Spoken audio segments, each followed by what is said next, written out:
कि removal of waste materials जैसे CO2, lactic acid, lactic वाले हैं, how does the formation of urine.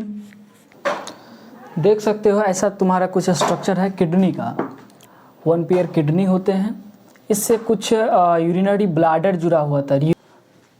Nephron का ये स्ट्रक्चर है पूरा, जिसका 4 पार्ट है। कौन कौन सा? सबसे पहला पार्ट जो कैप लाइक स्ट्रक्चर देख रहे हो उसको कहते हैं बोवेन्स capsule. Hello everyone, this is Rajiv and I am going to teach you the topic excretion. Okay, and you know after a very long time this video is uploaded. Actually I trapped in some problems. Basically that problem is on myself. Now I will start the topic excretion. So excretion topic is all about the how to remove the waste material after utilizing the useful product, useful product, that is a glucose. Okay, the simplest food molecules. So after using the simplest substance to the complex substance, or what the substance is remain, that substance is called excretory product. Okay, what is the excretory product? The excretory product means waste, nitrogenous waste, mainly the nitrogenous waste.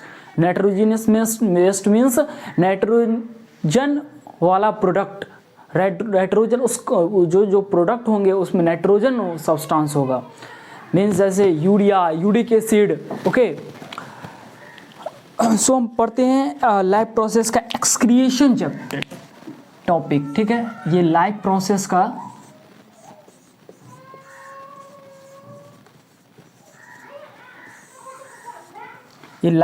का हम क्या पढ़ने वाले हैं? Excretion.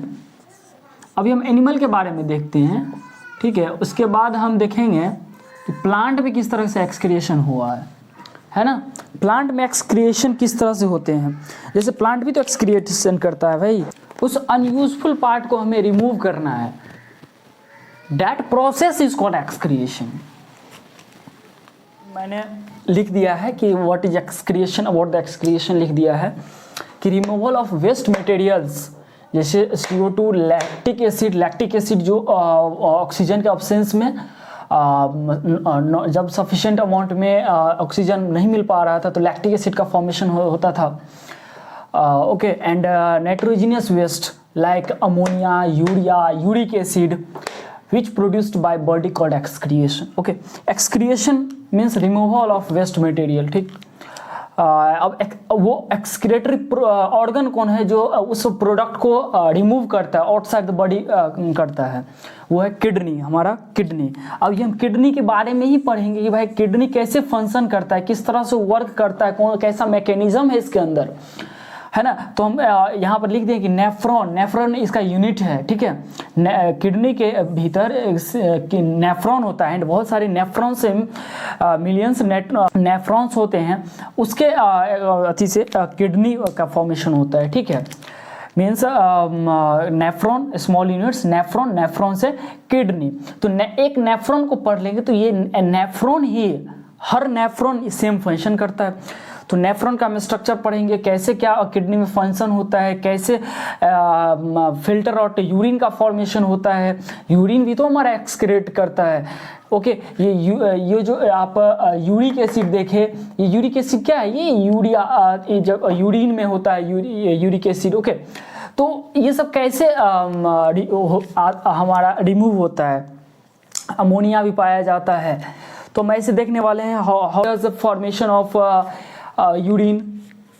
Kidney के बारे में कुछ बातें मैंने लिख दिया है कि किडनी आर रेडिश ब्राउन, इसका कलर कैसा होता है? किडनी का रेडिश ब्राउन कलर होता है। ये बीन शेप्ड स्ट्रक्चर होता है, इसका स्ट्रक्चर जो होता है वो बीन शेप्ड का होता है। बीन शेप्ड मीन्स बीन जानते हो ना भाई, ये कुछ ऐसा और कुछ ऐसा स्ट्रक्चर होता है। Yes, situated between the levels of last thoracic and the third lumbar vertebra। Third number vertebra जो है और लास्ट थोरेसिक जो है, थोरेसिक है, उसके बीच में होता है। Each kidney has an adult human measures 10 to 12 centimetre length.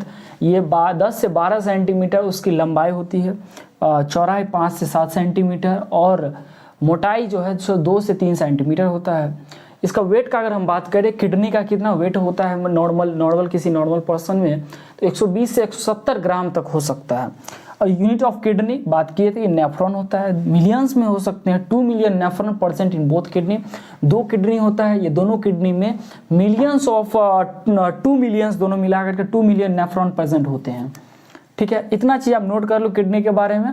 फिर हम किडनी का स्ट्रक्चर देखते हैं और हम स्ट्रक्चर पर देखते हैं कि कैसे क्या स्ट्रक्चर इसका, कैसा इसका पाइप है, वेसल्स गए हुए हैं, कौन सा वेसल्स कैसे क्या ऑक्सीजनेटेड डीऑक्सीजनेटेड ब्लड लाता है, कौन सा वेसल जो है सो ब्लड को फिल्ट्रेट करता है, सब हम देखने वाले हैं। ठीक है, इसको आप नोट कर लो, देख सकते हो ऐसा तुम्हारा कुछ स्ट्रक्चर है किडनी का। ये दो पेयर किडनी होते हैं। ठीक है, एक pair, 1 pair means 2 piece, 1 pair kidney होते हैं। इससे कुछ यूरिनरी ब्लैडर जुड़ा हुआ था, यूरेटर, ये यूरेटर ऐसे करके यूरेटर पाइप के द्वारा यूरिनरी ब्लैडर जुड़ा हुआ था। ये यूरिनरी ब्लैडर में ही यूरिन का फॉर्मेशन होता है। स्टोर कहाँ पर होता है यूरिन? यूरिनरी ब्लैडर में। ठीक है, याद रखना कि यूरिन जो स्टोर होता है वो यूरिनरी ब्लैडर में स्टोर होता है, फिर यूरेथ्रा के थ्रू बॉडी से अलग होता है। ठीक है, तो ये किडनी में प्रोसेस होने वाला, ये किडनी में प्रोसेस होने वाला यूरिन को सेपरेट करने के लिए। आप पीते तो हो पानी भाई दिन भर में 5 लीटर, ठीक है, नहीं पीते होगे, 3 से 4 लीटर तो पी लेते होगे, बट जब यूरिन का बात आता है तो 1 से 1.5 लीटर, तो और पानी गया कहाँ? तो और पानी तो बॉडी ने एब्जॉर्ब कर लिया, बट इतना पानी में बहुत ही वेस्टफुल मीन्स हार्मफुल सब्सटेंस था जो हमारा बॉडी जो है सो डाइजेस्ट नहीं कर पाया। उस कंडीशन में उस सब्सटेंस को हमारे बॉडी से बाहर कर दिया जाता है। जैसा हम आपको बताएं कि harmful substance that is a nitrogenous waste, mainly nitrogenous waste को ही हार्मफुल सब्सटेंस हम लोग कहते हैं, जिसमें यूरिया, यूरिक एसिड सब आता है। ठीक है, अमोनिया भी है, NH3, ये तो यूरेटर के through urinary bladder and urethra. ये एक पाइप है, कौन सा? रेनल वेसल, ये है रेनल आर्टरी। हम हार्ट में पढ़े हुए थे कौन सा चीज़? Pulmonary vein and pulmonary artery. यहाँ हम पढ़ने वाले हैं renal vein and renal artery.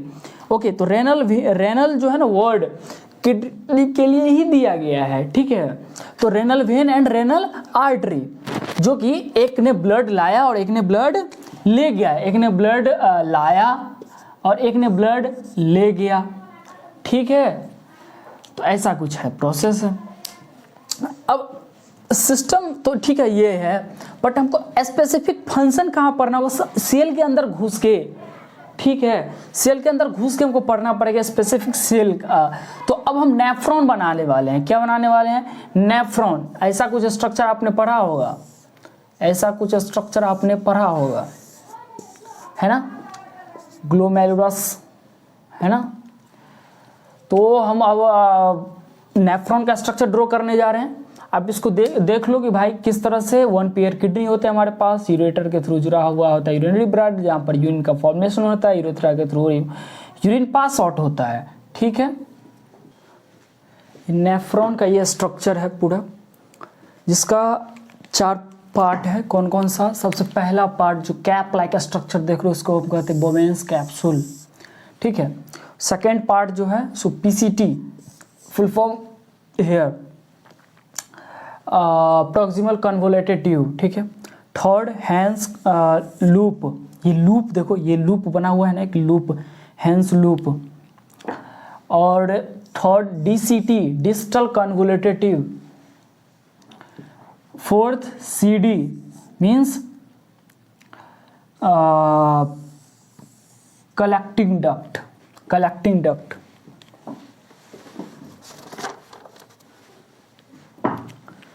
Collecting duct 1 2 3 4 and 5। 5 part है, मतलब 5 यूनिट है इसका। आप पहले पार्ट को कहिए कैप लाइक स्ट्रक्चर है, Bowman's capsule, PCT, Henle's loop, DCT and collecting duct. ठीक है, मीन्स ऐसे करके पास थ्रू होगा क्या चीज़, फिर आफ्टर फिल्ट्रेशन यूरिन जो पास आउट होगा ऐसे करके पास आउट होगा।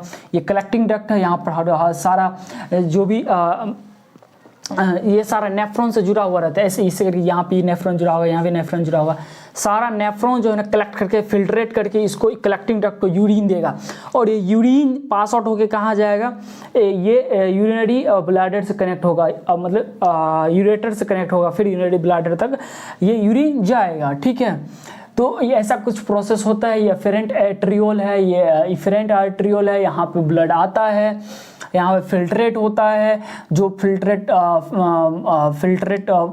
सही से हो पाता है वो ब्लड चला जाता है, जो नहीं हो पाता है वो रुक जाता है, इसको दूसरी जगह किया जाता है। ऐसा कुछ प्रोसेस होता है।